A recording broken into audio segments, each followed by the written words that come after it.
Welcome back. In this video, we will be looking at creating the function called getTodos. So in the previous video, we've done create to do, delete, and toggle to do done. And that is basically just working on this list of to-dos and changing them, basically caching them for the to-do service. So Provider is helping me to make some changes to it without actually going and saving it to Backendless.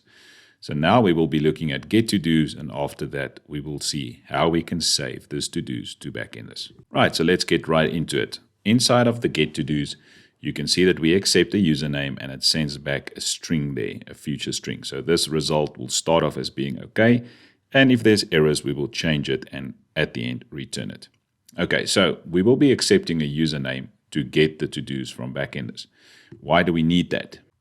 So you can see, if you look at the TodoEntry database table, we need a username to compare to get the specific user's details.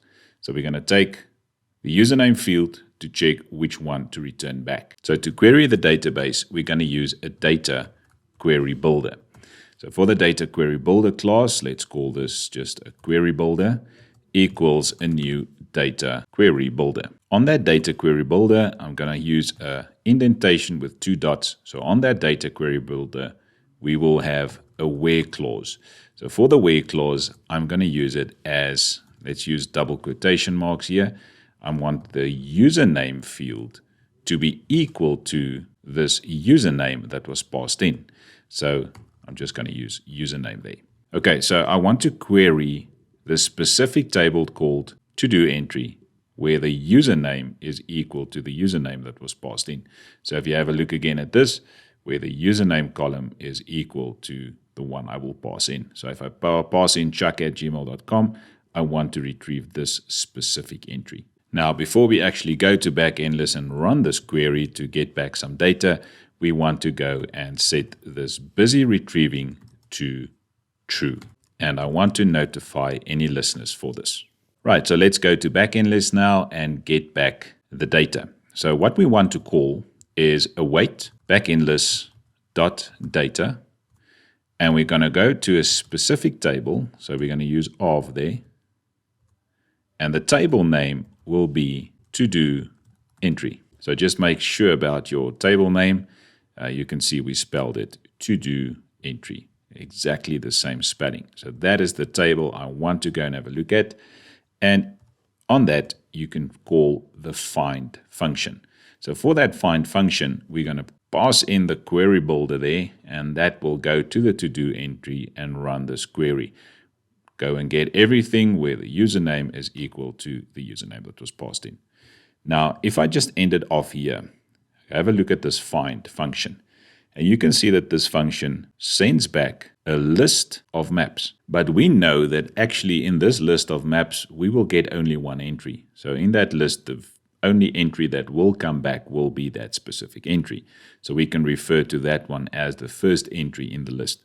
Okay, so this list will send back a map. So remember everything from Backendless. If they send it back something from a table, you will get it back in the form of a map. And that is also why we have in this to-do class, you can see that we can convert that map now to a to-do list by just passing in that map. And that's why we created this specific function. So we will just be using it. And we can also convert our to-do list back to a map when we save it back to Backendless. Okay, so this Backendless data of wherever you have it, doesn't matter which table in Backendless you're using, this find function will send back a map, or actually a list of maps. In our case, we know this list will only contain one value. So on the other side, when we catch this value then, and we want to use this value, we need to have a list of maps where the type is dynamic and dynamic. The map can be null as well as the list. So both of them, you must add that question mark. And let's call it map and use the equal sign. Okay, so this is maybe a bit weird, but if you look at this find again, it returns back a list of map dynamic. And you can see the 2 question marks there. So I'm basically having the same type on the left-hand side there, and I'm calling it map. Then again, if you want to have error handling on this, you can just use the on error And for the on error, I'm just going to remove that and use the curly braces. Okay, so inside of this error, I will just set the result to this error.toString. Okay, in short, what did we do? We went to the to-do entry. We ran this query to get all the data where the username is equal to the username that was passed in. We know it will only return 1. So inside of this list of maps, we will actually just use the very first item in the list. Right, now after this line, it could be that this resulted in an error. So what I want to do here is to just quickly check here if this result now changed, if it's not equal to OK anymore. So if it's something else than OK, it means that something went wrong in here, in this part there, when we try to retrieve it. So if the result is not equal to OK, what I want to do is to stop showing this busy retrieving. So I'm going to use this same 2 lines again, but in this case, let me just add some tabs there. We will set this to false, so it stops. And then right inside of this if statement, we can actually start and returning this result. So we stop the whole process right here if it's not going to work. Right, so if the result is still okay, then we get to this line where we're currently at. So if there's an error here, we check if it is an error or if it's not okay. So if there's an error, we stop showing the progress bar, we notify all the listeners, and return back the result. Okay, but if it's still fine, it is still okay, then we carry on with the rest of the application. Remember, we don't need to have an else here because it will stop right here and return and bounce out of this get to do's. Okay, so now let's go to the next part. The next one, we need to now start looking at this map. If this map is not equal to null, so remember, anything from Backendless can come back as a null value. So if it's not equal to null, then we can check again if this map dot length is greater than 0, then we know we've got some data here. So what I'm going to do then is go to the to-do entry, and now we've got the new to-do entry, and I'm going to go to do entry, creating a new to-do entry. Well, not creating a new to-do entry, but using the to-do entry class, and basically what I want to call here is, if you put the dot there, I want to use from JSON. So I want to convert now this map back to a to-do entry so that we can save it in our to-do entry. So in the to-do entry class, let me just go there. You can see there's the from JSON, and this from JSON accepts a map that is dynamic, and it will create a new to-do entry for me.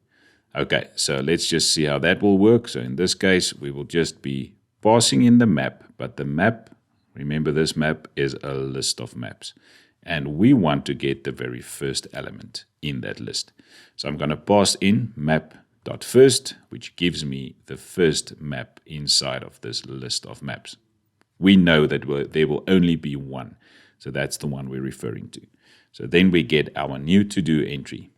Now we can update our to-dos. So the to-do entry, remember, contains everything. So if you go to to-do entry, it contains the list of to-dos, it contains a username, object ID created and updated. But we only need to extract this part now because that's the part we want to show in the UI. Okay, so how do we extract that part? So remember at the top, we've got to-dos currently as empty. So in that to-dos, we want to call now the other function that's in the to-do class. So we want to call this one, convert the map to a to-do list. So this one will take in a map that is dynamic and dynamic. So where does this one come from now? If we go back to to-do entry, this is the one I want to extract. Can you see it's a map that's dynamic and dynamic? So this to-dos as part of the to-do entry. So remember, just the line before that, we've got the to-do entry. So as part of the to-do entry, there's a to-dos. That's a map that's dynamic and dynamic. And if we go to the to-do dot, this convert map to to-do list takes in exactly that map, and it converts it to a list of to-dos for me. Okay, so what we're going to do here is say to-dos equals convert the map to a to-do list. I need to go to this to-do entry that we just retrieved from Backendless, and we need to refer to that todos. Now, if you hover over the error, it says the property todos can't be unconditionally accessed because the receiver can be null. Now, we tested a few times here for null, so I'm just going to force this one to be okay. Okay, so this convert map to to-do list will convert inside of the to-do entry that todos, that's a map. You see it's map dynamic. It will force it, or it will convert it to a to-dos list for me. And then after this, we can notify the listeners. So remember, we will not be listening to this to-do entry, but we will be listening for this list of to-dos. That will be this part there. Right, so if this map's length is then not greater than 0, which means it is either equal to 0 or less than 0. Well, it can't be less, but it will be equal to 0 then. So if the map's length is then 0, then I will just set this todos equal to nothing, or I could have called maybe this function empty todos, and I will call notify listeners. So maybe it was easier here to just call this function that we had. Where is that function? Empty todos. So I'm going to call empty todos there. Okay, and that will empty the todos and notify all the listeners again. Right, and if we go to this if statement where the map, if the map's not equal to null, the else part will be the map is null, which means we basically got back, some problem from Backendless. So then we will just go and say, well, the result must then be, and let's just change it something that's not the okay value. So I'm just going to set it as not okay. Right, and at the end, we will go to our busy retrieving, and we're going to set it to false again so that everything stops now, and we can also notify the listeners. Okay, so this was a mouthful. For the get to dos, we pass in the username. We will run this specific query that will check the username to be the username that was passed in.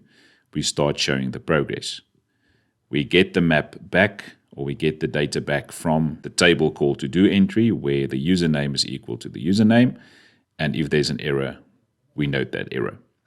Then we check if the result is not okay, so there was an error there. Then we set busy retrieving to false, we notify the listeners, and we return the result. Okay, so it will not carry on for this part if there's an error. But if the map, for some reason, comes back as null, because it can, we will do the following, else we will just send back the result as not okay, which means an error occurred again. Okay, so if the map's length is greater than 0, we hope to get back a 1 actually. So if it's equal to 1, greater than 0, same thing, then we go and get the to-do entry. So the to-do entry is going to be todoentry.fromJSON, take the map that we received there, get the first element in it, because we know there can only be 1 per user. Going to the to-dos then, we convert the map to a to-do list by going to the to-do entries to-do. So if you go to your to-do entry, inside of to-do entry, you've got to-dos. And now we've got our to-dos, and we can place our to-dos on the UI. We notify the listeners for the UI, and we stop retrieving and return back the result. All right, so let's go to the helper class here in order to do this refresh to-dos in UI. So that's when we click on this refresh button, we want to actually call this function that we said is called get to-dos. So let's go back to our helper to do, and we will do refresh to dos in UI. Right, so this one is not very long. We will basically just get back some sort of result there when we're calling that get to dos. So we're going to have an await there, and we're going to use context. So provider is going to help us out here. We're going to read from a specific class called the to-do service. And on that to-do service, we want to call a function called get to do. Right, so now that's basically all we need to do here. But the problem is we don't have the username here. So now if we go back to the user service, you will remember that when we log in a user, we set the current user to the user that's currently logged in. When we check if the user is logged in, if the user is in fact logged in, we set the current user. So we actually have the current user inside of the user service. So how do we get the user's username, the one that's currently logged in? Well, also very easy to do. We go to context again, .read again. We want to read now from the user service, and we want to get the current user, and we want to get the current user's email address. Now, if you hover over this error, you will see that the property email can't be unconditionally accessed because the receiver can be null. But at this stage, we know that we will have a user if we are clicking on this refresh button. Okay. Right, so there we go. We've got the result. The result will be then going to the to-do service, getting all the to-dos. That will set up everything for me for the specific username, and the username we get from the user service. In the user service, we've got the current user, and we want the current user's email address. Right, so after this, we can now just check this result. So if this result is not equal to OK, then we can just show the snack bar, and the message that we want to show there will be this result. The else part will be that we actually have an OK result. Everything is fine. So we will show the snack bar with a message, data successfully retrieved from the database. And let's just change that one. Correct the spelling mistake. Right, that's it for this video. In the next video, we will look at creating the to-do service called, here's the last one, save the to-do entry so that we can save this to Backendless. And then we're going to go to the helper to-do to use this save all to-dos in UI. After that video, we will link up everything in the UI. Thank you for watching this video. See you on the next one.